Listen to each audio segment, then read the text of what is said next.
السلام علیکم دوستو، ہم نے محبت میں انا گوا دی لیکن خود کو بدلنا مناسب نہیں سمجھا۔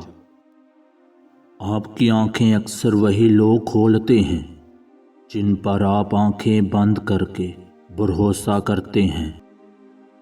حیادار ہونا مرد پر اتنا ہی واجب ہے جتنا عورت پر، لیکن اس دور جہالت نے شرم و حیا، وفا، قربانی عورت کے نام پر مختص کر دی ہے۔ عورت یہ دیکھ کر خود پر فخر کرنے لگتی ہے، در حقیقت مرد نے اپنی تلاش مکمل کرنی ہوتی ہے جو اس کے سامنے عورت کی شکل میں ہوتی ہے۔ رب سے مانگنے کی عادت بنا لو، کسی چیز کی کمی نہیں رہے گی، خدا خود ہی سن لیتا ہے۔ خاموش دلوں کی دعائیں۔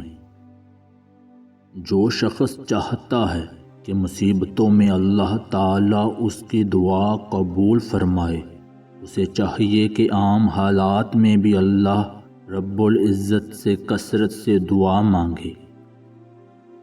وفا مرد اور عورت میں نہیں ہوتی، وفا خون میں ہوتی ہے، فطرت میں ہوتی ہے، طبیعت میں ہوتی ہے۔